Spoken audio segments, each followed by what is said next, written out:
everyone. Thank you so much for having me today. Very, very excited to be here. I always say I'm no stranger to the microphone. You have to kind of pry it out of my cold, dead hand. So when the time is up, just let me know the time is up for sure.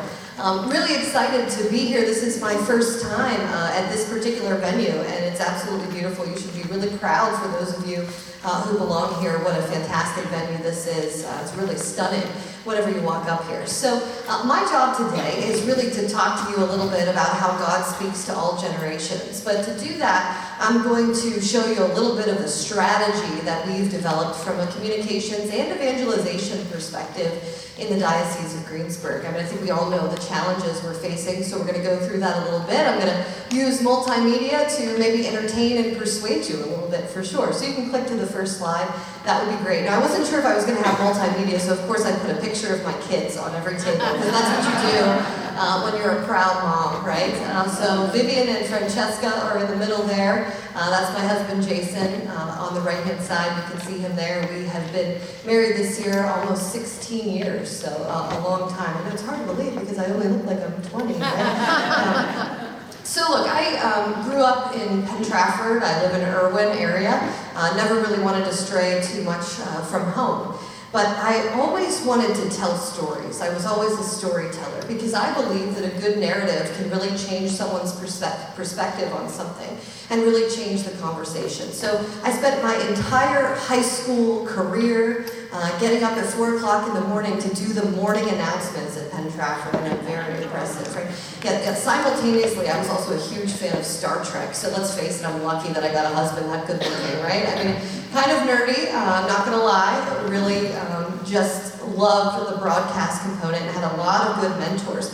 One of them was Kathy Svillar. Remember the Shop and Save lady? Yes. I love the Shop and Save lady. I absolutely love her. I would write her letters, and one day she came to see me at Penn Trafford, and she's been a mentor of mine for a very, very long time. So I went to St. Vincent, got that undergrad, went to Virginia Tech, got that master's degree, got a job right away in broadcasting as a business reporter. So I covered strikes, mergers, layoffs. I covered, the Dow crash after September 11th, 21 years old, covering the Dow crash, had no credibility at all. Like anyone was going to listen to me about what to do with their money, right? So some of that business news shifted over to consumer news, did that in the Altoona Johnstown market, and finally landed back at WTAE. So Jason and I had been in high school, we dated off and on, and once I came home, we were able to settle down. He's a chiropractor in Penn Trafford. I always say that I haven't had a headache in years, but I have a pain in the butt every day of my life. Right? So Jason and I were married for 10 years. Unfortunately had bad luck after bad luck with miscarriages. In fact, 5 miscarriages. And then, one day I went in for a diagnostic ultrasound at this place called Excella Health, right? And my doctor said, "You need to go to Excella." And I said, "Are you talking about Westmoreland Hospital? Ooh, branding, Excella Health, what is this, right?" And he said, "Jen, please, just go up for the ultrasound. Something's wrong with you." So when I went into that ultrasound, the physicians at Excella found a tumor. And 5 surgeries, 12 weeks of chemo later, Excella Health saved my life. And remember, I told you I'm a storyteller, so of course I sought out the CEO of Excella to tell him what wonderful care I had. In fact, the oncologist in Pittsburgh told me the chances of a community hospital diagnosing a tumor like that were 1 in a million. He probably hadn't seen that since med school. So the CEO said, "You like it here?" I said, "I do." He said, "Then why don't you come work here?" And I'm like, "Wait, so I don't have to stand on the side of the road telling Sally Wiggin that it's snowing outside every Christmas?" Yes, I am in, right?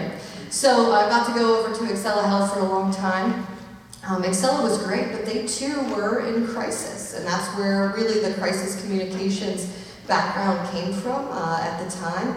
They were up against several lawsuits for some unnecessary heart stents, so we had to work on repositioning that brand, recruiting new physicians, changing the perception of quality. So there for a long time, and last February got a call from a diocesan recruiter who said, "Crisis Communications Greensburg, what do you think?" And I said, I'm sorry, who needs crisis communications in Greensburg, right? And ended up being the Diocese of Greensburg. I went to meet with the bishop and the monsignors there, and absolutely loved them. They were very honest about what our Catholic Church was facing, way beyond the grand jury report. What we were facing is a crisis of evangelization. You're looking at losing 40,000 Catholics in the Diocese of Greensburg over 10 years, right? The population is shrinking. New Catholics are not coming in as fast as we should be having them. We're doing funerals to baptisms 2 to 1. So way beyond the sexual abuse crisis is an issue with evangelization and how we're telling our story. And to be honest, when I looked at it, when I really looked at the delivery model, I'm not sure we were telling our story at all. So yeah, we can click to the next slide. So I should mention though, as the years went on, when the miscarriages and the tumors and everything was gone, I do have to say I finally adopted beautiful Francesca, who is the taller girl that you see on there, Francesca from Serbia. She's absolutely gorgeous. She's the light of my life. And then of course I have to ask him, what happens to every couple after they adopt a baby? Yeah, I immediately got pregnant. Yes, immediately. So that's little Vivian there. They look like they like each other, but you should really pray for me because it's a disaster. It's a really disaster. Yeah, I sweat a lot. Okay. So when I got to the diocese, I really did a lot of evaluation, and for the first 3 months, I kind of sat down and just listened, right? I met with all the stakeholders, I met with the priests, the deans, I met with all the schools, I met with the managing directors, of course the bishop, trying to get any perspective I could for what the strategy should be in moving the Catholic Church forward. And simply put, our strategy is to be more accessible and connected to all generations of Catholics and our entire community. Look, Mass once a week isn't enough. It's not enough to fill you in here. How do you create a deep spiritual connection to people who are going twice a year? It's not happening. And we have to find a better way to do it. The other thing is we make it hard. We make it so hard to connect. You call a parish, press 1 for this, press 2 for this, press 3 for this, then nobody ever goes back. So if you really want to have your baby baptized, shouldn't it be super easy to get someone on the phone and bring them in, right? Or if you're hurting inside and you need that spiritual counsel, shouldn't it be super easy to get somebody on the phone or connect with them digitally or have some kind of interaction and engagement? Because no more can Catholic communication be one way. It has to be 2 ways. It has to be engaging. So we did a lot of research. We did surveys. We did focus groups. I did an analysis of diocesan data. I looked geographically. Where are we having the most crisis spots? What's working? What isn't? How is that going to work? And then, like I said, the tactics really revolved around providing a variety of touch points and repairing what I saw as a deep digital disconnect. And, I understand that not everybody is on social media, but a lot of people are, right? And so we can't be scared of it anymore as Catholics. We have to find a way to do it and do it well. And then we created our priorities. And my job every day is to create that deep spiritual connection. My job is to create a wow factor. Every time you look at something we produce, I want you to say, wow, that's really nice. I actually read that, or I actually watched that. We have to strengthen our faith formation. And as hard as this is to believe, we have to do more than inform people. We have to entertain them, and then we have to persuade them. And that's what we do every day. Clergy, really mobilizing clergy. It's a very tough time to be a priest. I'm sure it's not an easy time to be a nun. And so we have to encourage them, we have to engage them, we have to thank them every day for the commitment that they have made to keep our church alive. And we want to empower ambassadors of Christ. So look, we created a work plan. I'm not going to take you through the whole thing, but I had 2 policies on grand jury. We will be honest and we will be heartfelt. That's it. We will be honest and we will be heartfelt in every time we communicate about the grand jury report and clergy sexual abuse. We're going to reposition the Catholic schools, because the Catholic schools, in my mind, are where you create the next generation of Christ disciple, right? You get them in the four walls 8 hours a day. Oh no, I lost my microphone. Get them in the four walls 8 hours a day. We can't just be at events in the church. We have to be at events outside the church, where Catholics are. We can't just make ourselves confined to that area. You know, the Diocese of Greensburg has almost 1,200 people, one way or another, on the payroll. Like, they're like a huge employer in Western Pennsylvania. And so internal communication has to be good too, right? Everyone has to be an ambassador of Christ. Whether you're the church secretary, or you're the priest, or you're in the finance office, you have to be an ambassador of Christ. So we really, I think, are doing a good job on the video, the graphics, the social media, telling a Catholic story in a new way that spiritually connects to the next generation of Catholics. So I'm going to show you a little bit today. We have a new TV show on WTAE. We have that magazine that I put in front of you that goes to almost 50,000 homes across Western Pennsylvania, which is great. We have a digital news site. All of these things that we're seeing, people are craving, right? We just never had them before. Certainly we do focus on telling our story to the government folks too. I mean, we can't just assume that they're going to learn everything they do about Catholics from what they hear, because they're not hearing everything that's good. So we have to communicate with them for sure, and then I keep track of all the data. Okay, so I don't know if any of you watch Mad Men. Have you ever seen that show, Mad Men? If you don't like what's being said, change the conversation. So that's what I try to do every single day. All right, so I don't know that this is going to play straight from here. But, so the bishop always says, I want to write how I feel about truth, and how we feel as a Catholic Church about what happened in the past and how we're going to change it. And I was like, oh, you want to write it? Who's going to read that? And he's like, well, we'll put it in the Catholic accent. I'm like, yeah. Lots of people are going to read 3 pages in the Catholic accent, right? Yeah. I said, we got to put it on camera. We got to do it in a way that we can connect with people. So I'm just going to show you a little bit example while I'm down here about truth and how we're presenting it.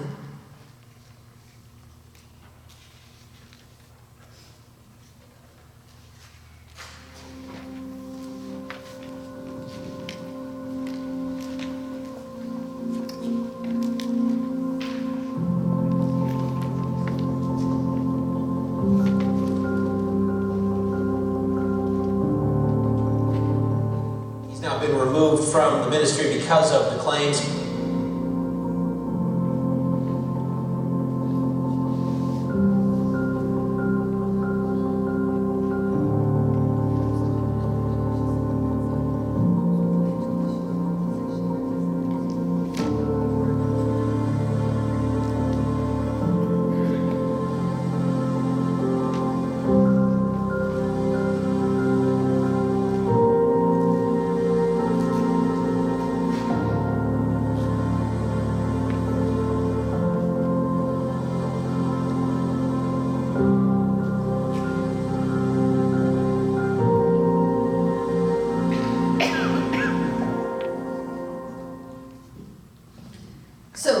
This comes out and 150,000 people see it on social media, and we get great comments and good job, Bishop, way to think ahead, that's what we want to hear, truth is where we want to be, all of those things.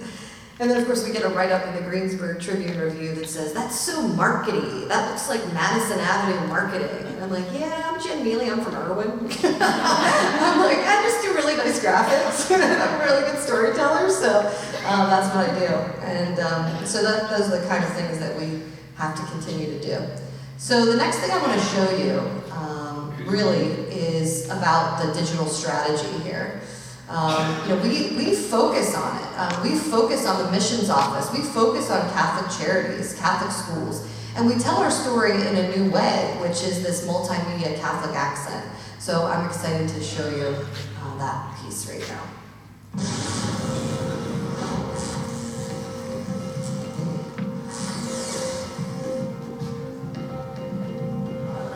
did not tell us to start a program. He told us to spread the good news. Tonight represents a momentous milestone of which we've been trying to achieve, and that is to bring the Catholic accent to that level of multimedia.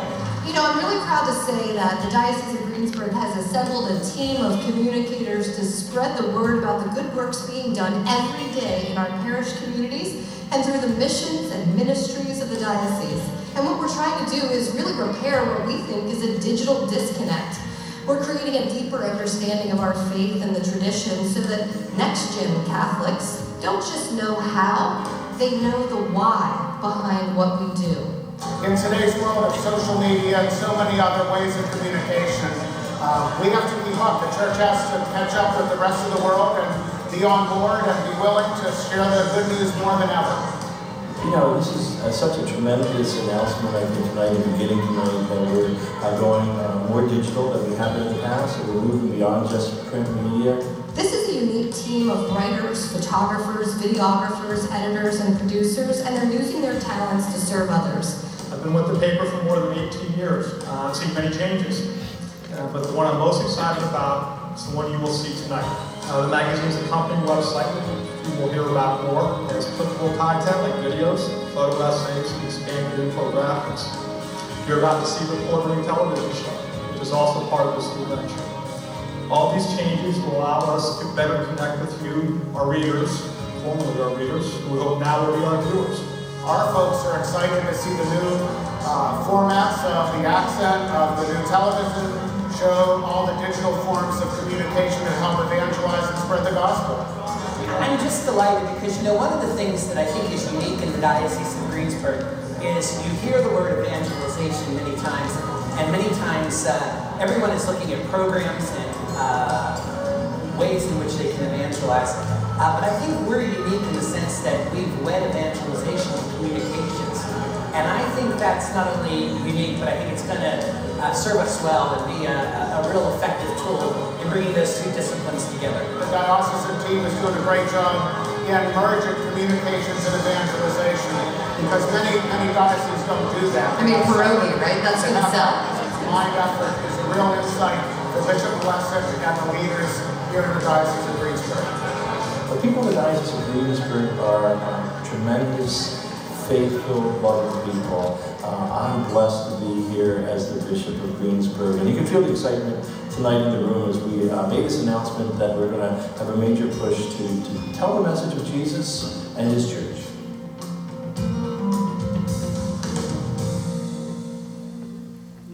So isn't that exciting, right? It's exciting, it's positive, right? And it feels good to see something positive happening in the church, I think, for sure.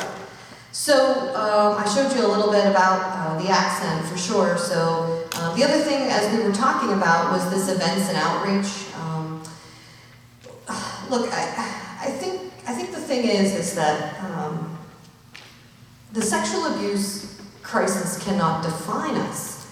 And, you know, we were so worried about outreach events and should we pull people together and what should we say and should we talk about it?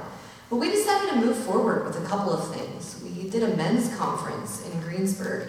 We had a goal of 200 men. It was our first ever. Goal of 200 men, stretch goal of 500. We had 600 guys show up to the men's conference. Okay? With Family Fest, Greensburg, we changed it around.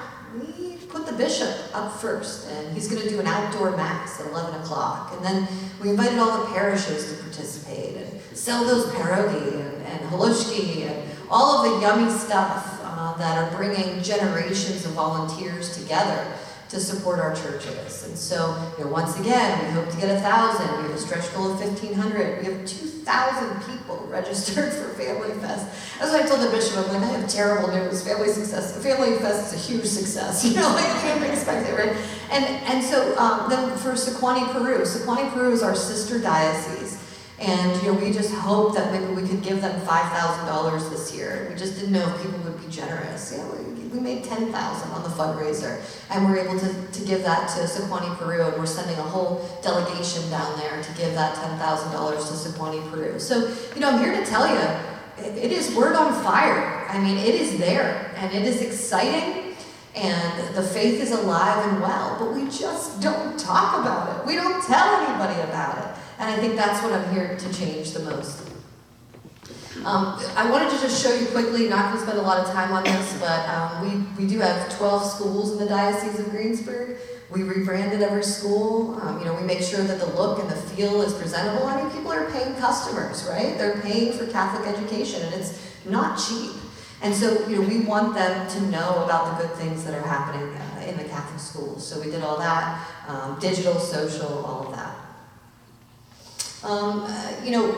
This is just kind of like a look. We have, Catholic graphic designers and Catholic photographers who really love what they do. But I think they're really good at it. And I just kind of wanted to show you some of the pieces that's out there and the look and the feel. And I think it's crisp, I think it's fresh, and I think it gets people's attention. And I think, unfortunately, that's really going to be important as we move forward, for sure. You can skip all of this, for sure. You want to run out of time, okay? So the next step in parish connectivity, in creating sort of a virtual diocesan community, a virtual parish community, is really collecting data. And that's what I'm going to tell you, one of the weakest points that I've seen with the Catholic Church is like, we just keep mailing to you. We just every day, we just keep mailing, and it's so expensive. And we don't collect your phone number, we don't collect your cell phone number, we don't collect your email address. And so now we're starting to do that so that we can repair this digital disconnect. We even have text messaging available now, which is great. So look, I'm almost a year in, and with the Catholic Schools campaign, we brought 300 new faces to our Catholic schools this year. I mean, that's like 2 Catholic schools. I mean, that was a huge boon for us in the diocese. Our goal for the Catholic accent, the accent on air, we bought the slot that Howard Hanna buys on Sunday mornings, the Showcase of Homes, and he gets about 12 to 13,000 viewers. We got 44,000 in our first show. So I do, again, this is encouraging to me. What it shows is that there's an appetite for our faith, which is great. Our mass count's down, but not down substantially. Digital advertising, tons and tons of impressions, lots of engagement. Social media stats look good. I told you about all of our events. Our publications are really successful, selling out on advertising in these magazines. Sold out in 2 weeks, the advertising for the accent on air. So again, I think that's really like positive vibes that people want to be associated and get involved with the Catholic Church. So I just wanted to share a little piece of good news about my staff. Just this week, we were told that we won 4 communicator awards, which is, out of 6,000 entries, we swept the communicator awards this year for our evangelization campaign, and I'm really excited about it because the staff at the Catholic Accent a year ago was a staff that produced a newspaper, and now we do everything, and I'm really proud of them, and I thought they did a good job, so I just wanted to share that with you. So the last thing is just some takeaways for you about God speaking to all generations. I think, what can you take away from today? How can you make a difference in parish life and the Catholic community, and what does it take? And I'm going to tell you, it's not the what. Okay? The what of Catholicism is there. It's the how. People don't understand what we're doing and what our faith is about because of how we've presented it. And so that's what I think is really important. You have to tell stories, and you have to tell them well. And if you need help doing that, you need to ask for help. There is someone on your team who is itching to get involved, who wants to volunteer, who wants to help tell these stories. You just have to find them. And I think the key is to inform, entertain, and persuade. And I think that's what really works and continues to work in our evangelization techniques. It's an exciting time. It's a difficult time. Believe me, I understand that, and I certainly don't want to minimize that. But we can't stop talking about all of the good things that are happening. What would our community look like without our faith?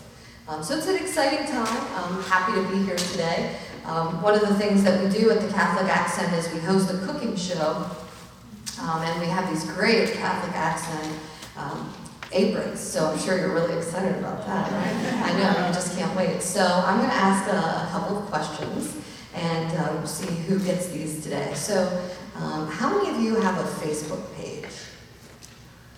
Oh, fantastic. Okay. How many of you like Diocese of Pittsburgh or the Diocese of Greensburg on Facebook? How about the Archieparchy of Pittsburgh? Okay, I'll take it. Since we're visiting. You are visiting, but we need you too. We need you too. Sister, I think you said that too, so I'm sure you'll get a lot out of this. Okay, so my bishop, Bishop Miele, as you know, had a heart attack, or may not know, he had a heart attack not long after the grand jury report was out, and he's doing much better. But we had a talk the other day, and we talked about vegetables. So can anyone guess what Bishop Miele's favorite vegetable is?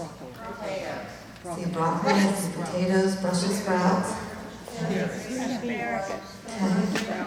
So who said potatoes? I did. Close to, okay, two of you? It's actually potato chips.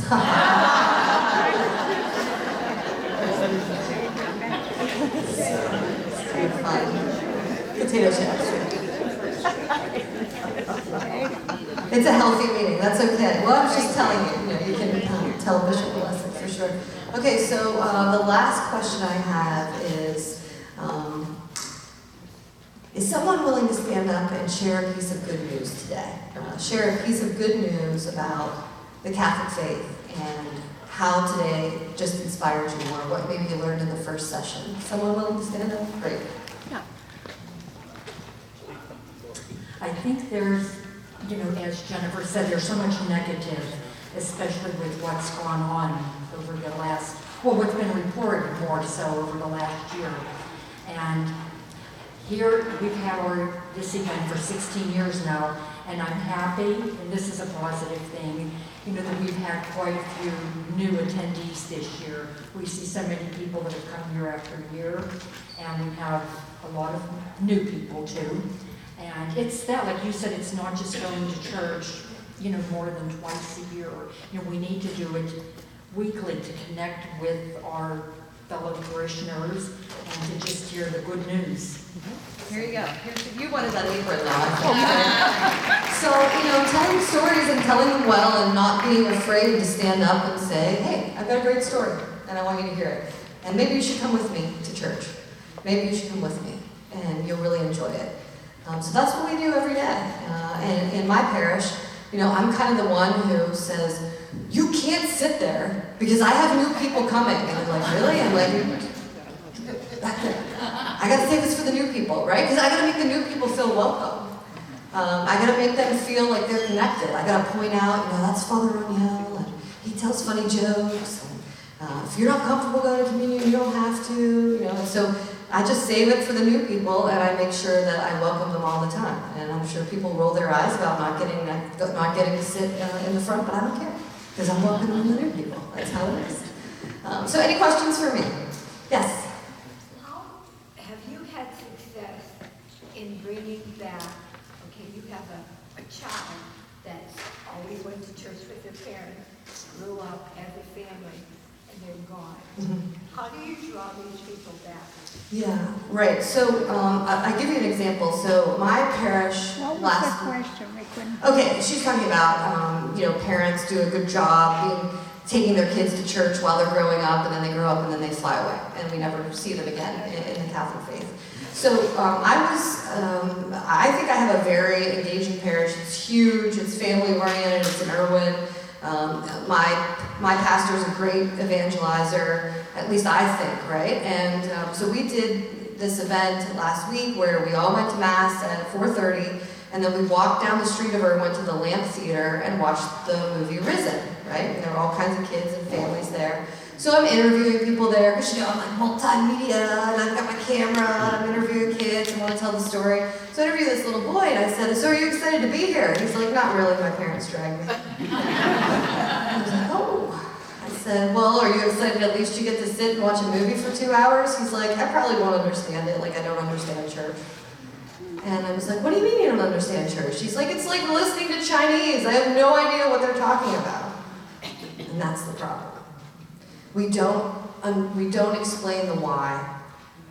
We don't explain the why behind the how. And so, I think that's why we have such a focus on faith formation.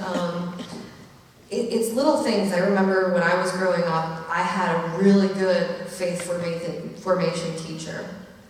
And my favorite line during our Mass is when they say, I choked up saying it, Lord, I am not worthy that you should enter under my roof, but only say the word and my soul shall be healed. Sometimes I go to church and I hear that. It's all I need for the week. It's all I need. Because I understand the why behind the how.